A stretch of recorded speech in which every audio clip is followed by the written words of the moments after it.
Good evening all. I am Sachiran Tripathi from Quantology World Academy. आज हम पढ़ने वाले हैं रेप्लिकेशन ऑफ डीएनए। ये क्लास 12th का सीबीएसई सिलेबस में 5th चैप्टर का एक बहुत ही इंपॉर्टेंट टॉपिक है।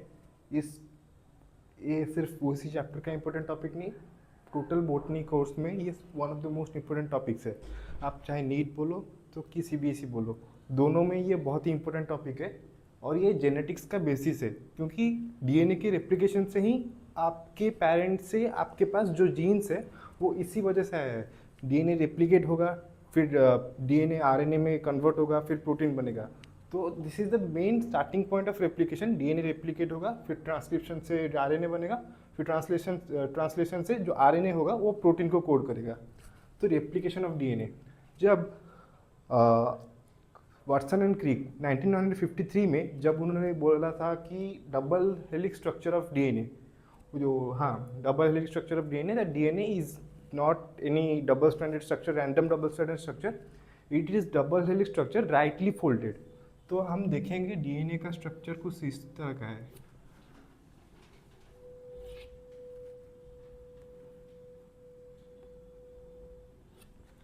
डीएनए का स्ट्रक्चर कुछ इस तरह का है।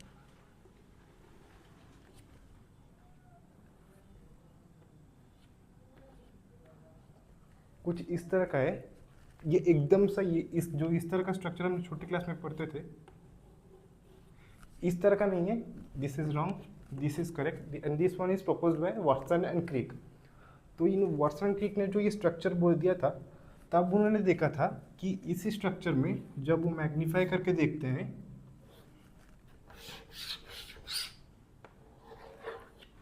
उनको नजर आता है कॉम्प्लीमेंटरिटी, जो होता है सिलेक्टिव पेयरिंग। जैसे आपको पता होगा, अपने डीएनए में द डीएनए वर्ल्ड में पढ़ा होगा कि नाइट्रोजन बेसिस का पेयरिंग होता है हाइड्रोजन बॉन्ड से, डबल या triple, depends on the pair. आपका adenine to thymine through double bond, guanosine to cytosine by triple bond, and फिर कुछ रैंडम सा ले लेते हैं, फिर से गुआनाइन ले लेते हैं, साइटोसिन, यहाँ पे ट्रिपल बॉन्ड। तो आप देखिए, अगर इस स्ट्रैंड में ए है, मतलब एडेनाइन है, तो वो सिर्फ और सिर्फ थायमिन से ही डबल बॉन्ड बनाएगा या फिर हाइड्रोजन बॉन्ड बनाएगा। अगर इस स्ट्रैंड में गुआनाइन है तो वो सिर्फ और सिर्फ साइटोसिन से बॉन्ड बनाएगा। और इस तरफ अगर फिर से गुआनाइन या साइटोसिन कुछ भी है तो उसके कॉम्प्लीमेंटरी नाइट्रोजन बेस को उसके साथ ही पेयर करेगा। तो अब जो उन्होंने देखा 1953 में वाटसन एंड क्रिक,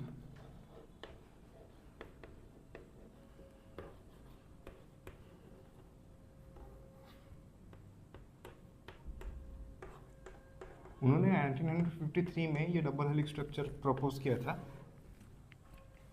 तो उन्होंने ये बोला था कि जब उन्होंने देखा कि सिलेक्टिव पेयरिंग हो रहा है, कि अगर ये नाइट्रोजन बेस है तो सिर्फ इसी के साथ ही पेयर होगा, जब उन्होंने ये नोटिस किया तभी उन्होंने सोचा कि this have something to do with replication of DNA. क्योंकि अगर ये सिलेक्टिव पेयरिंग नहीं होता तो replication of DNA would have been a very complex thing, पर this thing have made it easy. क्योंकि देखिए, अगर हम, उन्होंने तब वैसे ही सोचा, नॉर्मली सोचा कि अगर वो एक नॉर्मल डीएनए का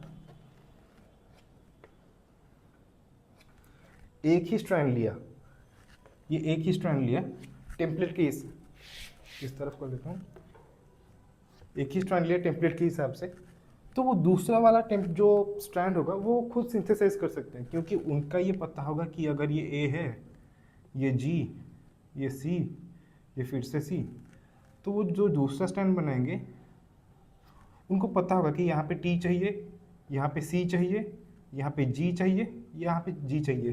तो उनको ये लगा कि अगर टेम्पलेट स्ट्रैंड का उनको नाइट्रोजन बेस का पता होगा कुछ, तो वो दूसरा स्ट्रैंड भी बना सकते हैं, which gave the basis of replication of DNA. तो जैसे अगर हम देखें एक कॉन्सेप्चुअल डायग्राम में, देखिए, this is not the real diagram, it's just to explain the concept. एक डीएनए है,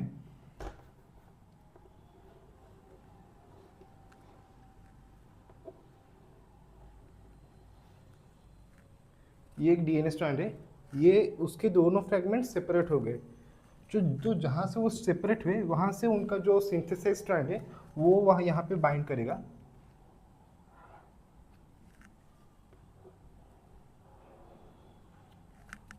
तो ये हो गया आपका जो मेन सिंथेसाइज डीएनए स्ट्रैंड, इनको आप पेरेंट स्ट्रैंड भी बोल सकते हैं। तो ये हो गया आपका मेन डीएनए स्ट्रैंड, और ये आपका जो सिंथेसाइज स्ट्रैंड्स रहे, जो सिंथेसाइज स्ट्रैंड्स रहा,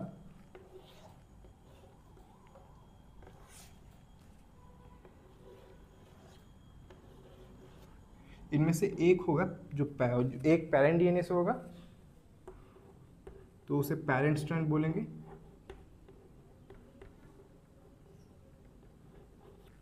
और दूसरा जो सिंथेसाइज होके इससे ज्वाइन हुआ होगा उसे हम synthesise strand,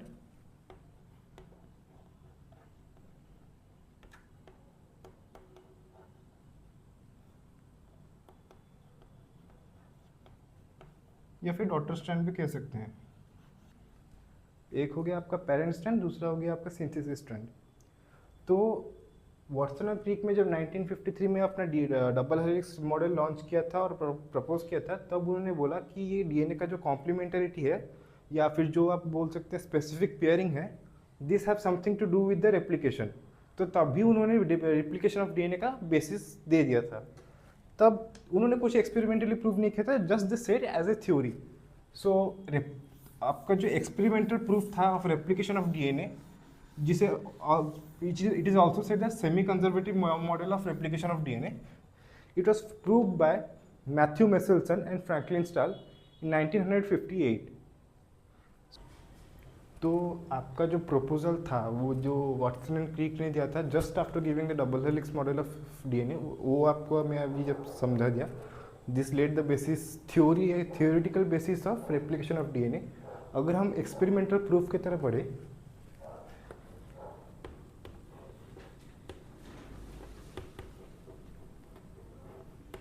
experimental proof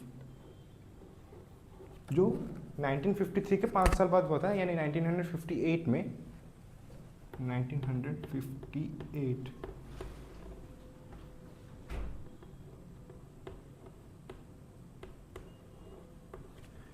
and it was given by Matthew Meselson and Franklin Stahl. तो उनका भी नाम लिख लेते हैं, मैथ्यू मेसेल्सन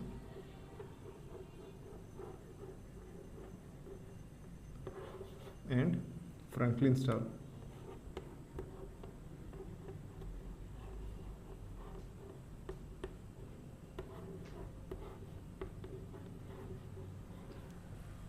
तो experimental proof of replication of DNA in 1958 is given by Matthew Meselson and Franklin Stahl, and this is also known as semi-conservative model of DNA. जो Watson and क्रिक ने प्रपोज किए थे वो भी वही प्रपोज किए थे, semi conservative model of DNA. तो यहाँ पे एक्सपेरिमेंटल प्रूफ है कि DNA model is always semi conservative, कि यानी आधा कंजर्व होता है डीएनए और आधा रेप्लिकेट होता है।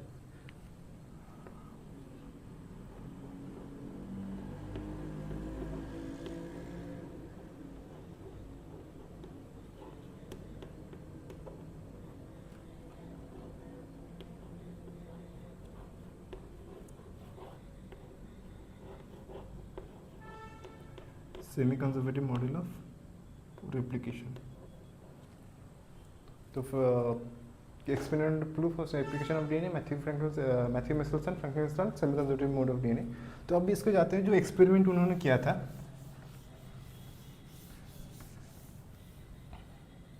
It takes a lot of observation, इस जैसे जो ग्रेट एक्सपेरिमेंट्स हैं उनको परफॉर्म करने के लिए उन्होंने N15 लिया था। जो नाइट्रोजन जो आपको मालूम होगा बेसिक्स केमिस्ट्री, नाइट्रोजन का एटॉमिक मास 14 होता है, पर उन्होंने नाइट्रोजन 15 लिया था जो इसका हेवी आइसोटोप है। तो यूजुअली उन्होंने एक मीडियम लिया और इस मीडियम में उन्होंने ग्रो किया इकोलाई बैक्टीरिया। ये रैंडम सा मैं शेप ड्रॉ कर रहा हूँ, इसकी कोई रियल शेप नहीं है, E coli bacteria.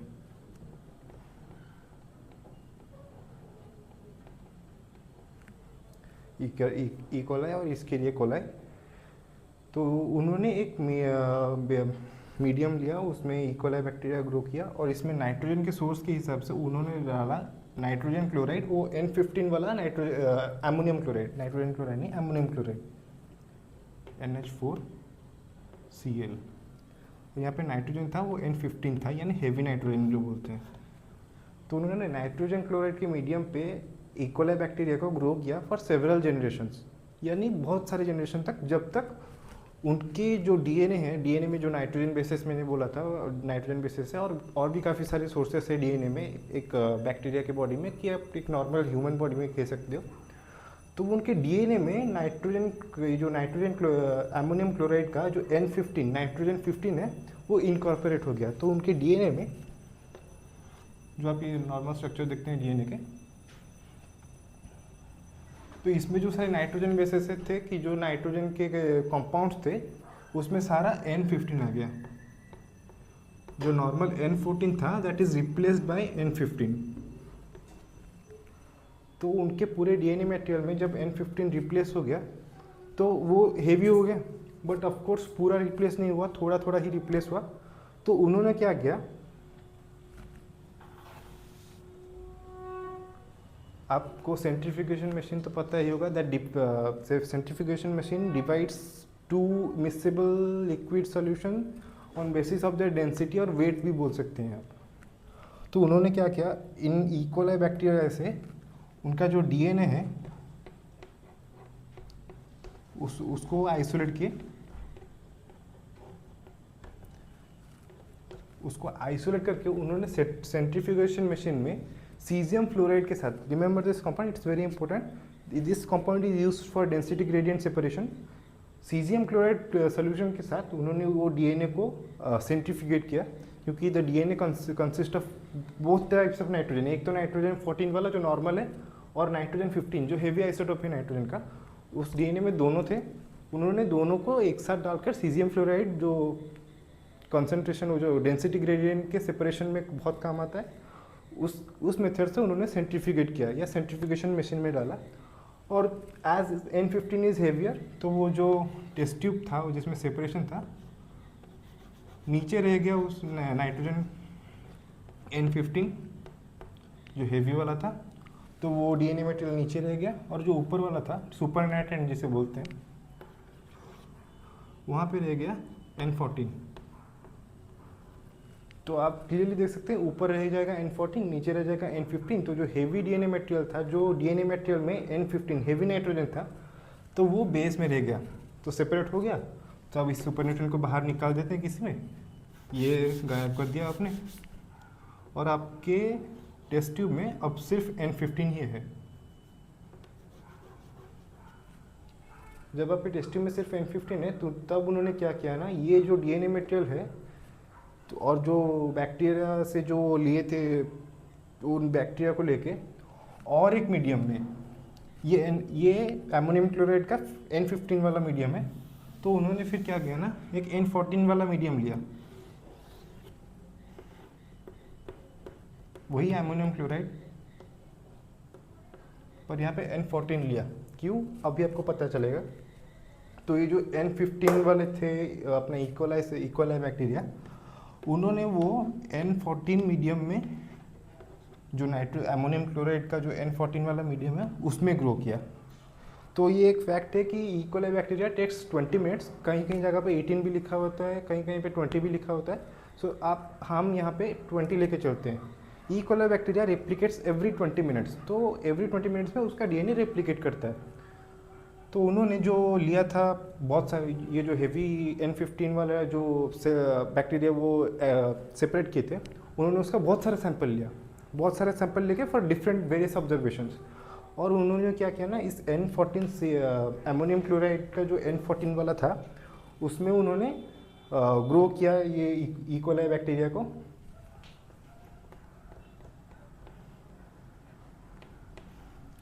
And they took observation every 20 minutes, और जो आप कह सकते हैं regular time intervals, every 20 minutes.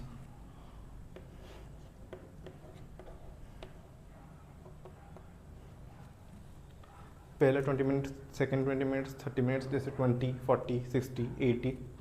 तो उन्होंने उनको एक ऑब्जर्वेशन मिला जो अभी मैं बोलने जा रहा हूँ। आफ्टर फर्स्ट 20 मिनट्स यहाँ पे हम लिखते हैं टाइम, यहाँ पे हम लिखते हैं N15 कॉन्सेंट्रेशन,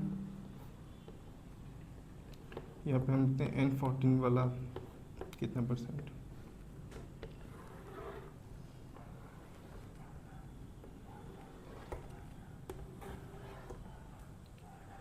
तो आपको अभी जस्ट बोला कि ई coli bacteria replicates every 20 minutes.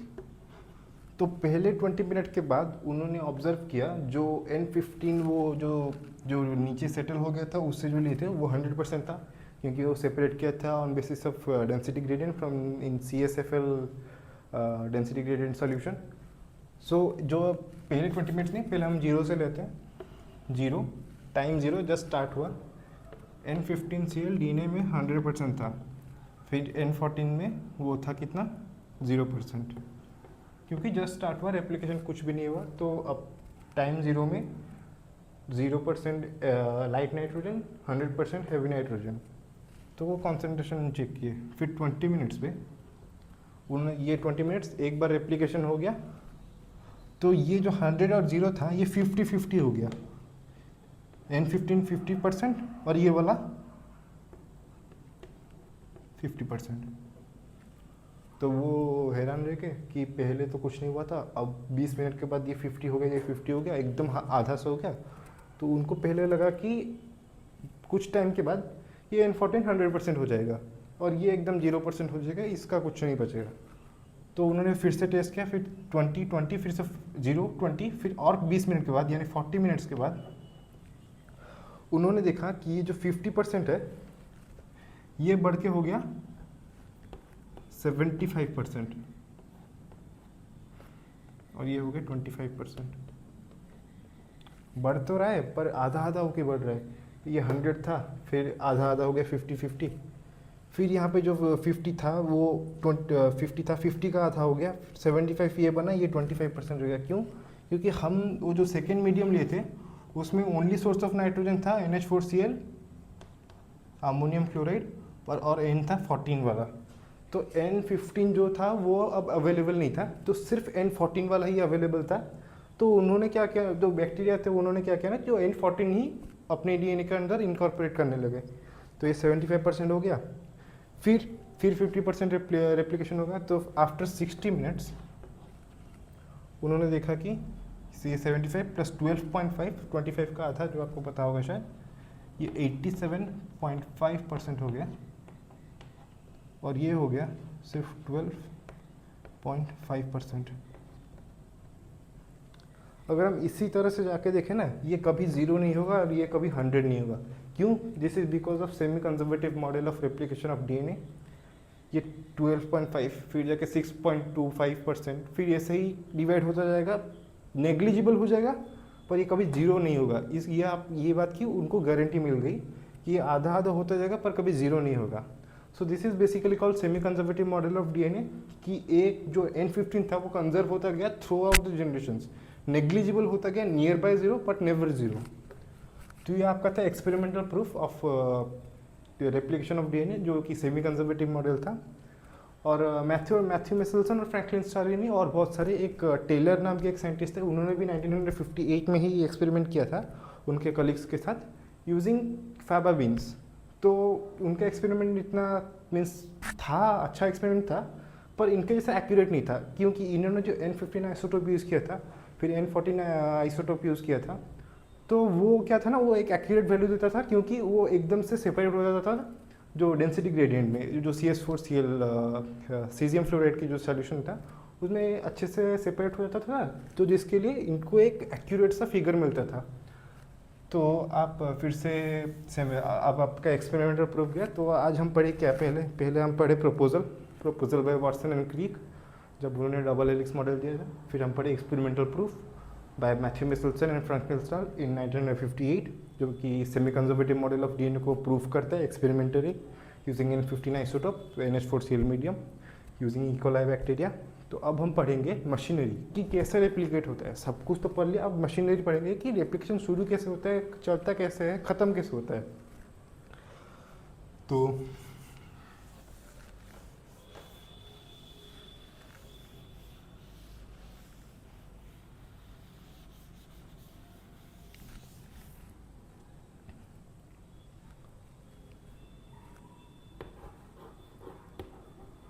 Machinery, इस मशीनरी में बहुत सारे एंजाइम्स यूज होते हैं, पर आपके सिलेबस में सिर्फ 2 ही एंजाइम्स है, एक है डीएनए डिपेंडेंट डीएनए पॉलीमरेज, ध्यान से याद रखिएगा, डीएनए डिपेंडेंट डीएनए पॉलीमरेज, और एक है डीएनए लाइगेज।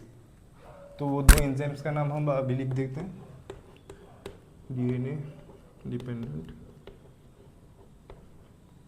डीएनए पॉलीमरेज, और एक है डीएनए लाइगेज। लाइगेज का मालूम आप सबको होगा, जो जॉइनिंग का काम करते हैं, जो ग्लू जो काम करते हैं वही काम बेसिकली ये करते हैं, तो डीएनए को जोड़ता है, इसको हम समझेंगे। तो जो मशीनरी होता है वो पहले शुरू होता है डीएनए डिपेंडेंट डीएनए पॉलीमरेज से। भाई डीएनए डिपेंडेंट डीएनए पॉलीमरेज तो आपको समझ में आ गया होगा कि डीएनए को पॉलीमराइज करेगा। Why DNA dependent? क्योंकि ये डीएनए के वो जो DNA is a substrate of this machinery, so वो डीएनए के जो स्ट्रैंड के बिना ये डीएनए और डिपेंडेंट डीएनए पॉलीमरेज एक्टिवेट नहीं होगा। तो जिसके लिए इसको डीएनए के स्ट्रैंड चाहिए, सो डीएनए के स्ट्रैंड मिलते ही ये उसको पॉलीमराइज करना शुरू कर देगा। Some important points of this enzyme is,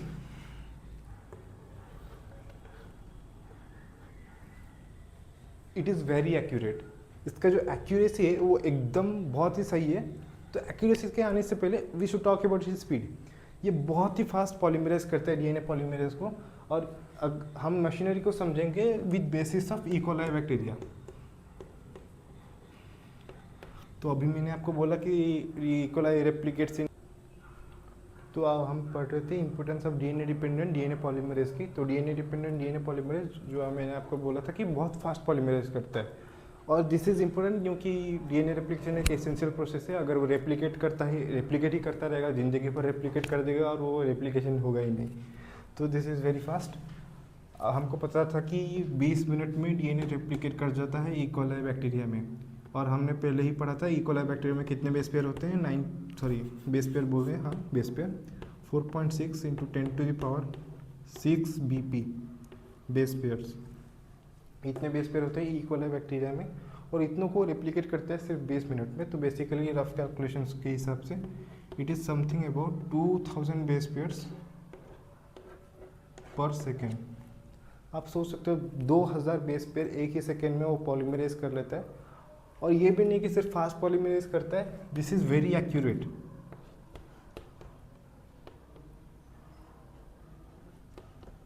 वो आप in case of E coli ले लो, इन केस ऑफ ह्यूमंस ले लो, कि जो भी प्रोकैरियोट्स यूकैरियोट्स की एग्जांपल ले लें, the replication of DNA is very accurate, and this accuracy helps not, it prevents mutation, genetic level mutation in our day to day life. तो जो accuracy होता है, जो जैसे आप सोच रहे हैं कि जब आप हमेशा, आपको पता हो कि जल्दी जल्दी में कुछ गड़बड़ हो जाता है, कोई चीज़ अगर आप जल्दी करने जाते हो तो हमेशा कुछ ना कुछ गलत हो ही जाता है, but not in this case of DNA dependent DNA polymerase. ये फास्ट भी है और एक्यूरेट भी है। तो अगर आप सोचें नॉर्मली, मैं आप नॉर्मल एक बेसिस कॉन्सेप्ट से दिखाता हूँ, ATCG, इन 1 2 3 4 5 बेसिस को आपको पॉलीमरेज करना है। ये टेम्पलेट स्टैंड है।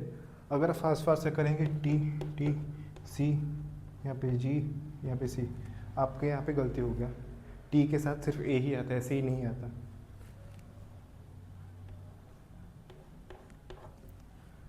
तो ये जो सही एकदम एक्यूरेट जो पॉलीमरेज करता है, ये होता है DNA dependent DNA polymerase. It's fast and it's highly accurate. तो वो क्या करता है ना, डीएनए जो म्यूटेशंस होते हैं जेनेटिक लेवल में, उनको प्रिवेंट करता है, which helps leads to healthy life cycle of the E coli bacteria बोल सकते हैं, और जो भी ऑर्गेनिज्म आप बोल सकते हैं। तो ये हो गया डीएनए डिपेंडेंट डीएनए पॉलीमरेज के बारे में। अब हम और एक मॉलिक्यूल के बारे में जानेंगे जो उसका डुअल नेचर होता है।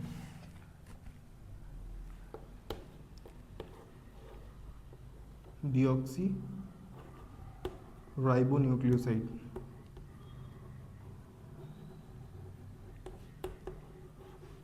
Triphosphate.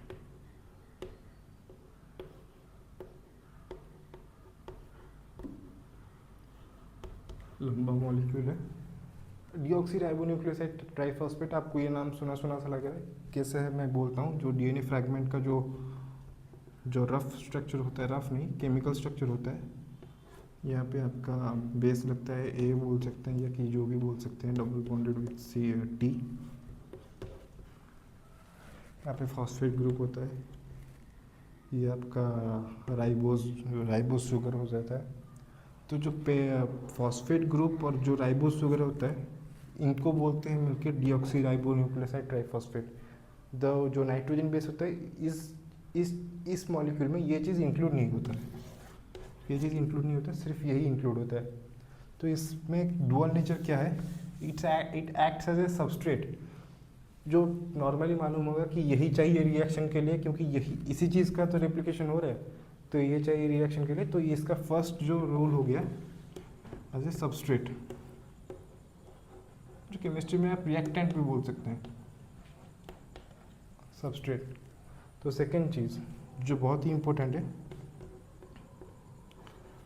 DNA replication is an energy expensive process. इसमें बहुत सा एनर्जी लगता है to polymerise new DNA strand, फिर से उनको ज्वाइन करना, तो पीछे से लेना, ये सब बहुत चीज़ें होता है। तो it is an energy expensive process, बहुत एनर्जी चाहिए होता है इसके लिए। कहाँ से आएगा एनर्जी? अब बॉडी अगर इतना सारा एनर्जी सिर्फ रेप्लिकेशन में खर्च कर दे तो बॉडीली फंक्शंस कैसे होंगे? तो इसीलिए ये डीएनए डिपेंडेंट डीएनए पॉलीमरेज जो होता है, और ये जो डीऑक्सी राइबोन्यूक्लियोसाइड ट्राइफॉस्फेट होता है, ये देता है एनर्जी। क्योंकि ये इसमें जो फॉस्फेट मॉलिक्यूल है, इसमें जो फॉस्फोरस बॉन्ड्स है वो हाईली एनर्जेटिक होते हैं। आपको पता होगा एटीपी एडेनोसिन ट्राइफॉस्फेट, जो रेस्पिरेशन में आपने सुना था कि रेस्पिरेशन में एटीपी टूट के वो एनर्जी देता है 38 एटीपी, हाईली एनर्जेटिक मॉलिक्यूल। इसमें जो ट्राइफॉस्फेट होता है, it acts as same, it जो एनर्जी सोर्स होता है। तो जो डीएनए रेप्लिकेशन हुआ, इसमें ये जो राइबोन्यूक्लियोसाइड ट्राइफॉस्फेट है, इट एक्ट्स एज सबस्ट्रेट। और इसमें जो फॉस्फेट ग्रुप होता है, जो आपको पता है phosphate is highly energetic molecule. इसमें जो फॉस्फोरस बॉन्ड्स होते हैं उनमें से बहुत बॉन्ड एनर्जी होता है, जो यूज़ होता है इस रेप्लिकेशन के वर्किंग में, and this is called the energy molecule, energy giving. तो ये सबस्ट्रेट भी है, एनर्जी भी देता है, तो आधा काम ये खुद ही अकेला कर देता है with help of deoxy DNA dependent DNA polymerase. तो अब हम स्ट्रक्चर पे आते हैं।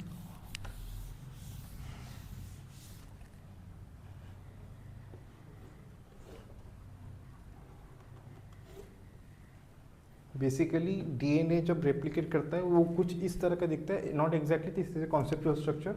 इसे हम बोलते हैं रेप्लिकेटिंग फॉर्क।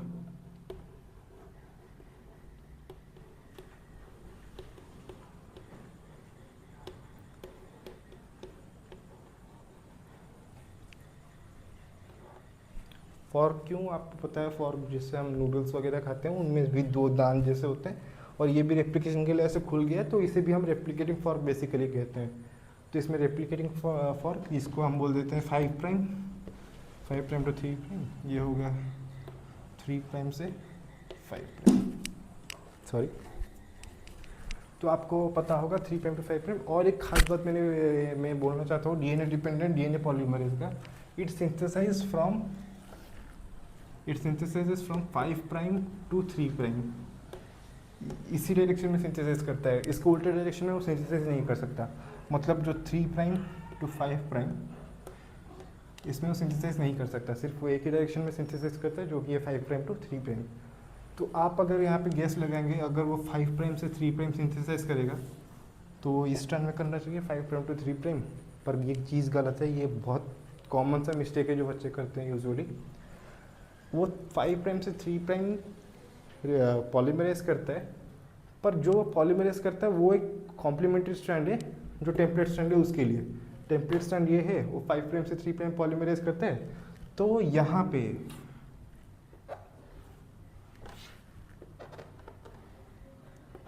इस डायरेक्शन में, यहाँ पे 3 प्राइम का opposite complementarity basis of replication, यहाँ पे 5 प्राइम, यहाँ पे 3 प्राइम। तो इस डायरेक्शन में रेप्लिकेशन को प्रोसीड कराता है। 5 prime to 3 prime direction, 5 prime उसका ऑपोजिट 3 प्राइम, कॉम्प्लीमेंटरिटी रूल यहाँ पे फॉलो होता है। तो अगर हम देखें तो अगर इस डायरेक्शन में 5 प्राइम टू 3 प्राइम हो गया, पर इस डायरेक्शन में आता है प्रॉब्लम।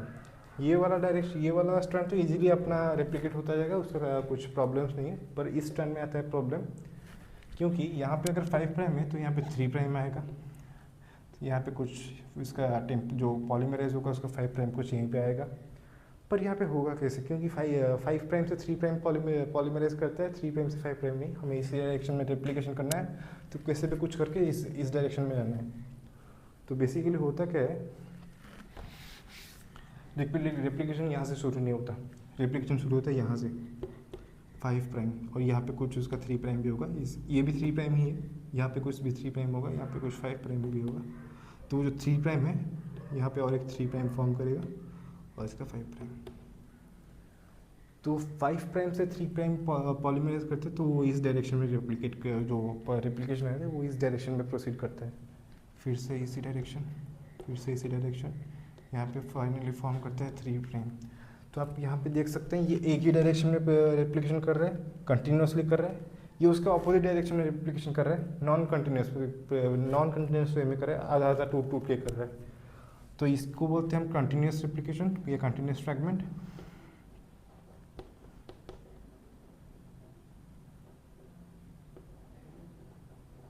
कंटिन्यूस फ्रैगमेंट कुछ भी,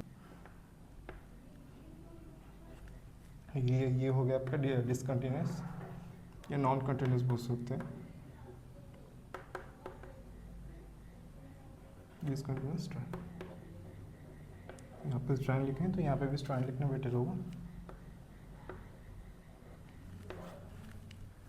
तो यहाँ पे आप देख सकते हैं एक स्ट्रैंड में कंटिन्यूसली रेप्लिकेट करता है एक ही डायरेक्शन में, दूसरे जो स्ट्रैंड होते हैं वहाँ पे डिसकंटिन्यूस रेप्लिकेशन होता है, वो भी ऑपोजिट डायरेक्शन में। अब आपको थोड़ा सा खटक रहा होगा कि अब वो रेप्लिकेशन इस डायरेक्शन में प्रोसीड करेगा या इस डायरेक्शन पे। रेप्लिकेशन प्रोसीड हमेशा कंटिन्यूस स्ट्रैंड के डायरेक्शन में ही होता है, तो रेप्लिकेशन जो प्रोसीड करेगा वो इसी डायरेक्शन में ही होगा। अब दिक्कत ये आ गई कि ये तो इसी डायरेक्शन में रेप्लिकेट कर रहा है, तो ये तो नीचे चला जाएगा, ऊपर कैसे होगा, नहीं, पर ये यहाँ पे आके रुक जाता है और फिर से ऊपर से कहीं से ये खुल जाता है, फिर ऊपर से कहीं से शुरू होता है। तो इसको जो बोलते हैं, फिर ये सारे डिसकंटिन्यूस फ्रैगमेंट्स हो गए। अब इनको ज्वाइन कौन करेगा, क्योंकि ऐसे फ्रैगमेंट तो होके रह नहीं सकते, डॉटर डीएनए बना ही नहीं सकते अगर ये से फ्रैगमेंट वाइज रहे तो ये जो फ्रैगमेंट्स को होता है, ये इनको ज्वाइन जो करते हैं, आपको पता होगा ज्वाइनिंग का काम किसका होगा, लाइगेजेस की। तो ये यहाँ पे डीएनए का स्ट्रैंड है, तो ज्वाइन बाय डीएनए लाइगेज।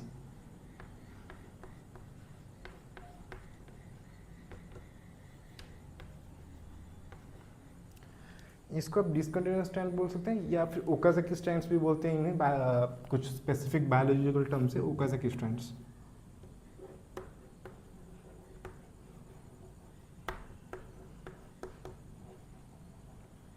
ये ओकाज़की स्ट्रैंड्स क्या करते हैं ना, एलोंगेट करते हैं। तो ये थोड़ा सा छोटा छोटा पीस है, ये थोड़ा सा एलोंगेट, ये थोड़ा सा एलोंगेट करेगा, ये पीछे से थोड़ा सा एलोंगेट करेगा, ये थोड़ा सा पीछे एलोंगेट करेगा, ये थोड़ा सा आगे एलोंगेट करेगा। जैसे एलोंगेट कर लेते हैं, फिर डीएनए लाइगेज क्या करता है ना, इन्हें पूरा एकदम से जोड़ देता है। तो वो एक हो गया, दो नॉर्मल स्ट्रैंड्स, फिर वो दो सेपरेट डॉटर डीएनए बना लेते हैं। फिर वो ये सब प्रोसीड करता है, ये इस पॉइंट पे जहाँ पे रेप्लिकेशन शुरू होता है, इसे बोलते हैं हम ऑरिजिन ऑफ रेप्लिकेशन।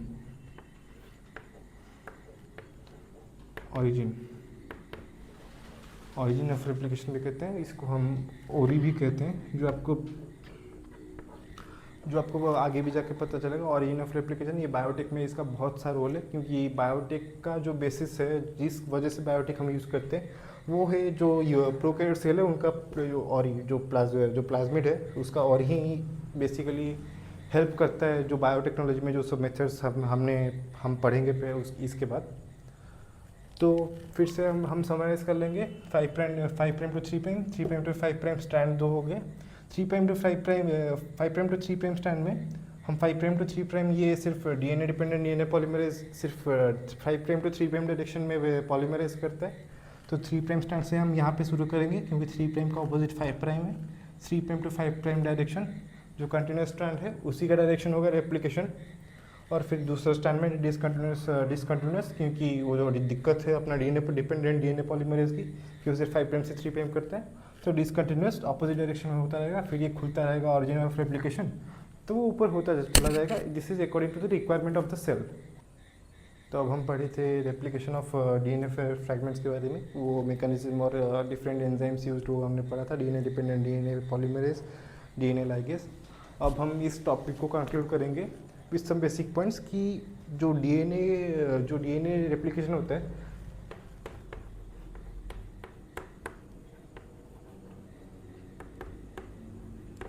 इसके तुरंत बाद होता है सेल डिवीजन।